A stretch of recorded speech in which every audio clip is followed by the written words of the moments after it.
SPS classes part 5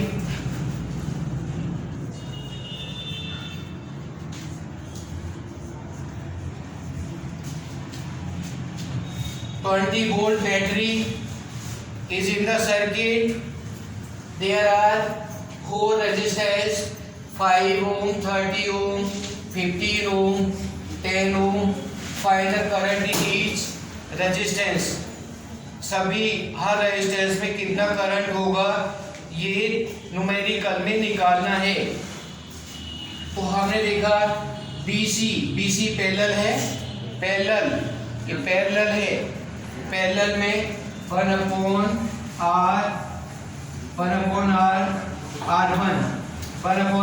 equal to 1/R1 plus 1/R2 plus 1/R3। This is 1/30 plus 1/15 1/10। LCM 30, LCM is 30। 1 plus 2 plus 3 6/30 equal to 6/30 1/5। R1 equal to 5 ohm। Ohm resistance, unit of resistance is ohm। Total R2 is this capital R2 5 ohm also। Total R equal to R1 plus R2 equal to 5 plus 5 10 ohm resistance total resistance 10 ohm। current I is current I equal to V/R। Battery 20 volt की battery है और हमने current निकाला I equal to V/R। Formula सभी लिख लो। I equal to V/R, V 20/R 10 equal to 2 ampere। 2 ampere current will pass from the current।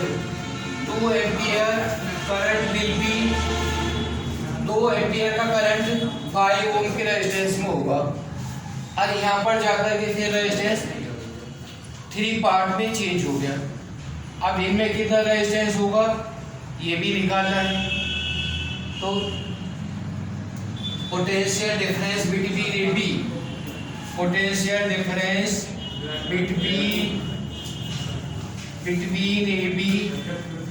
AB equal to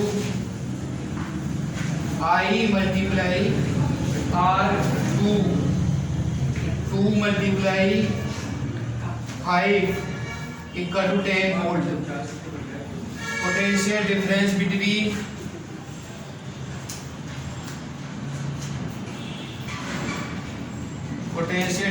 between BC equal to 20 minus 10 equal to 10 ohm। 10 ohm potential difference BC। I1 current this I2 I3 I1 equal to V/R1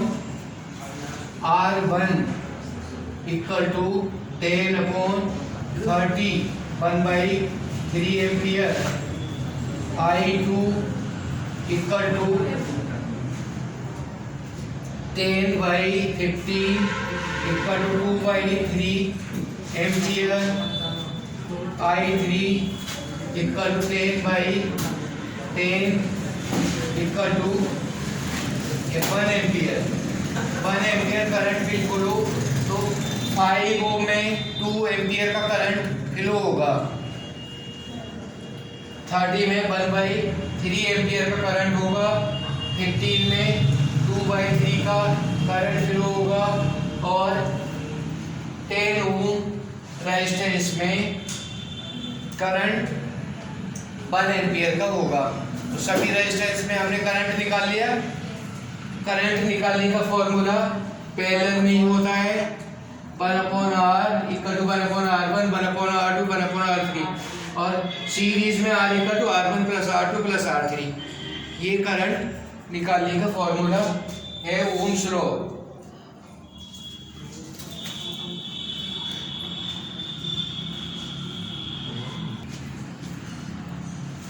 to bulb of 200 watt each are connected in series to 220 volt potential difference.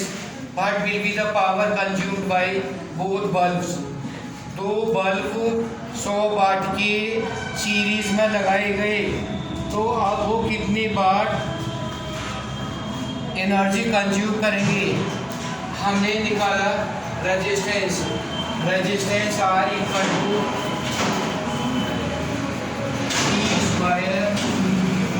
Upon R B 220 multiply 220 upon power P is 200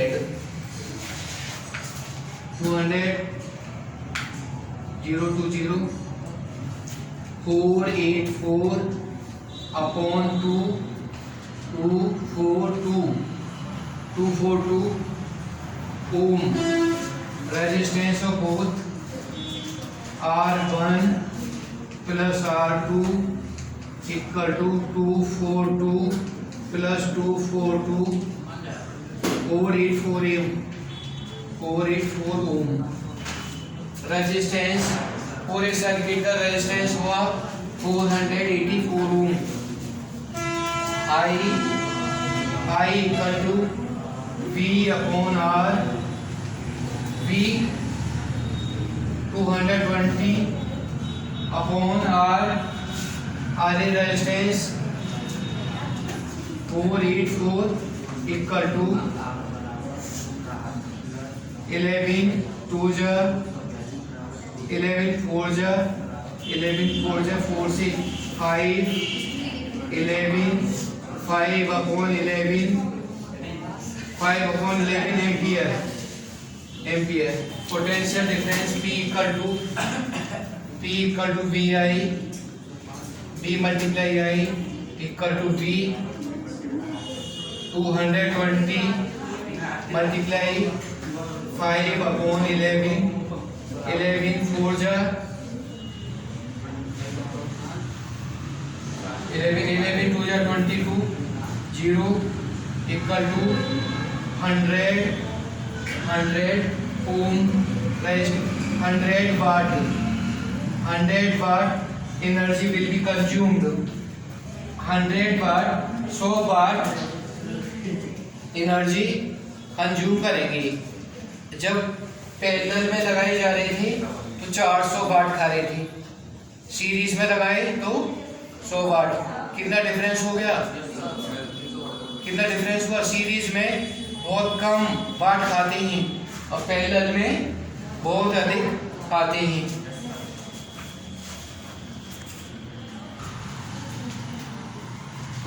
Two springs are arranged 98 kg mass is in the between of both springs.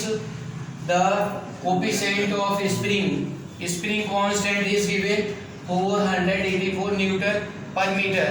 We have to find the time period T equal to 2 pi root m upon 2k, m upon 2k. There will be formula of this time period finding.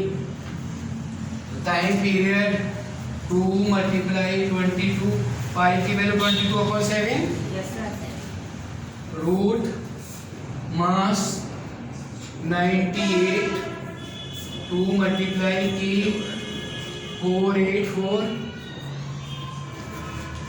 ये divide हुआ 49 और this is 2 multiply 44 upon 7 multiply 7 upon 22, 2 bar divide हुआ 7 से 7 कटा 2 second आ गया।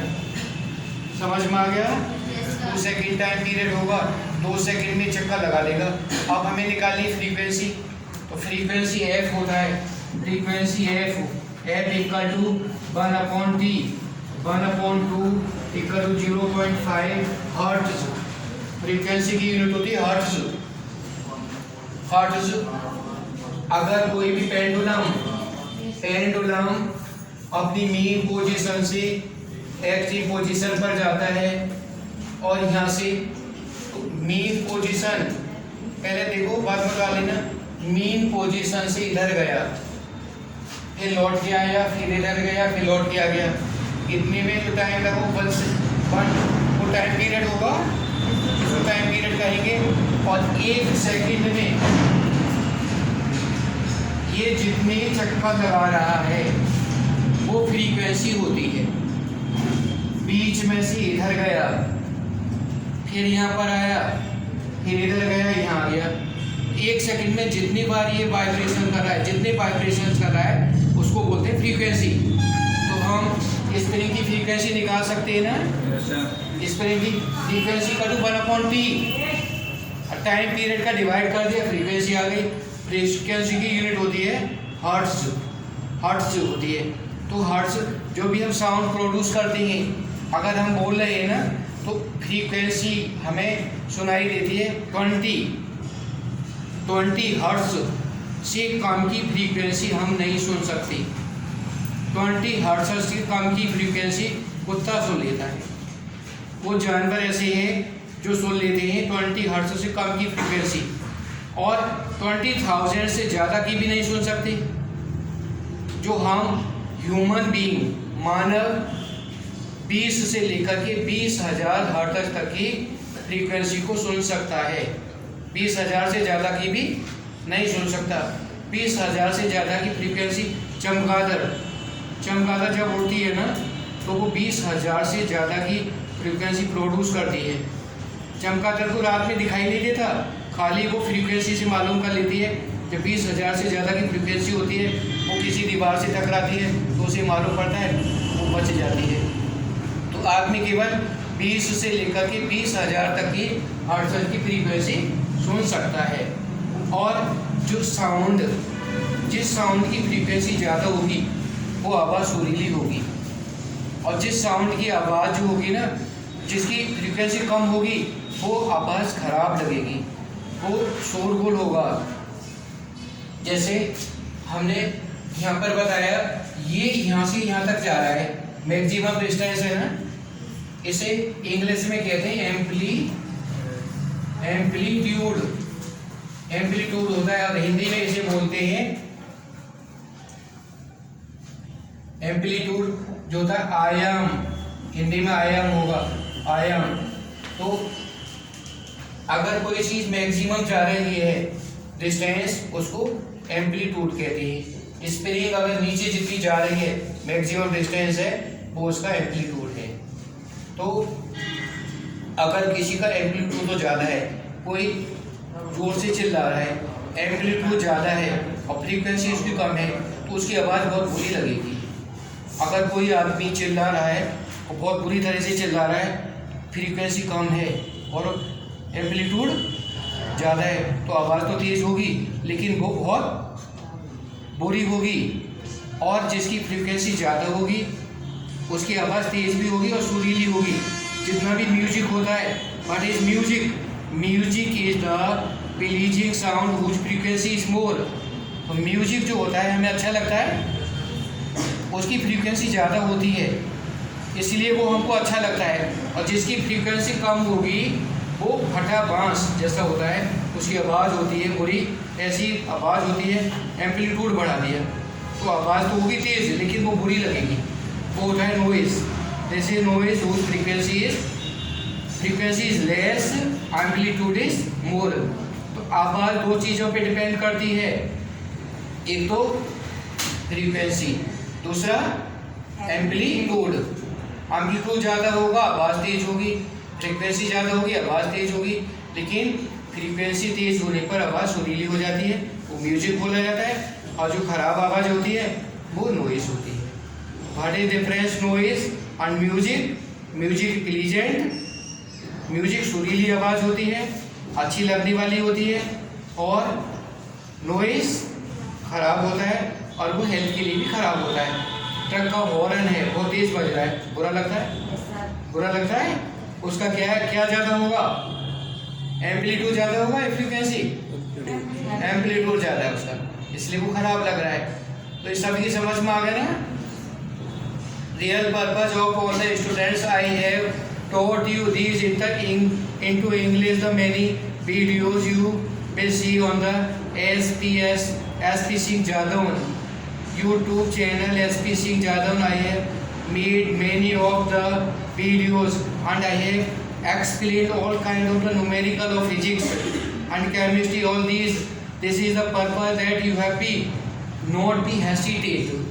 You have to explain anything whatever you are doing. This will be very important for you that you are understanding, you are doing anything. Whatever, if any person is speaking in front of you, then you have to speak the English and explain that way. You have to satisfy him. Vivekanand, who went in America, there America people were criticizing our Lord Sri Krishna. They were criticizing Lord Krishna. Vivekananda gave the speech, and his impression was to him that in America, Chicago, all the peoples was so much affected that Vivekananda is also regarded, today he is remembered in America. And he said, you have to learn English, you have to speak English, but you have not become the Englishman. You must know English, speak English, but not be Englishman. This is the attention, this is the main importance of you hearing this.